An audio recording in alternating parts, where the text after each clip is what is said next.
বকম বকম খাট। হঠাৎ দেখি মাঠের মধ্যে চলন্ত সব গাছে এক এক রকম ভঙ্গি ফোটে, এক এক রকম নাচে। ও মা, দেখো নৃত্যনাট্য।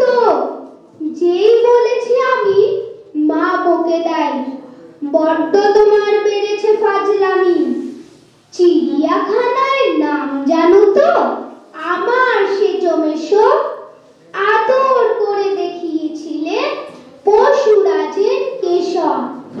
কদিন পরে চুন খসানো দেয়াল জুড়ে একি ঠিক অবিকল সেই রকমই মূর্তি যেন দেখি।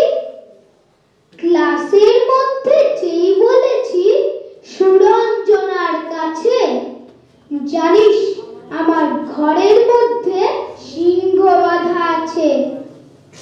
শুনতে পেয়ে দিদিমণি অমনি বলেন, শোনো, এসব কথা আবার যেন না শুনি কখনো। বলি না তাই সেসব কথা সামলে থাকি খুব, কিন্তু সেদিন হয়েছে কি এমনই বেয়াকুব।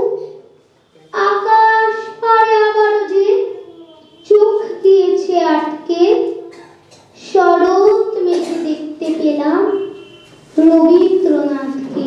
নমস্কার। বাহ, খুব সুন্দর।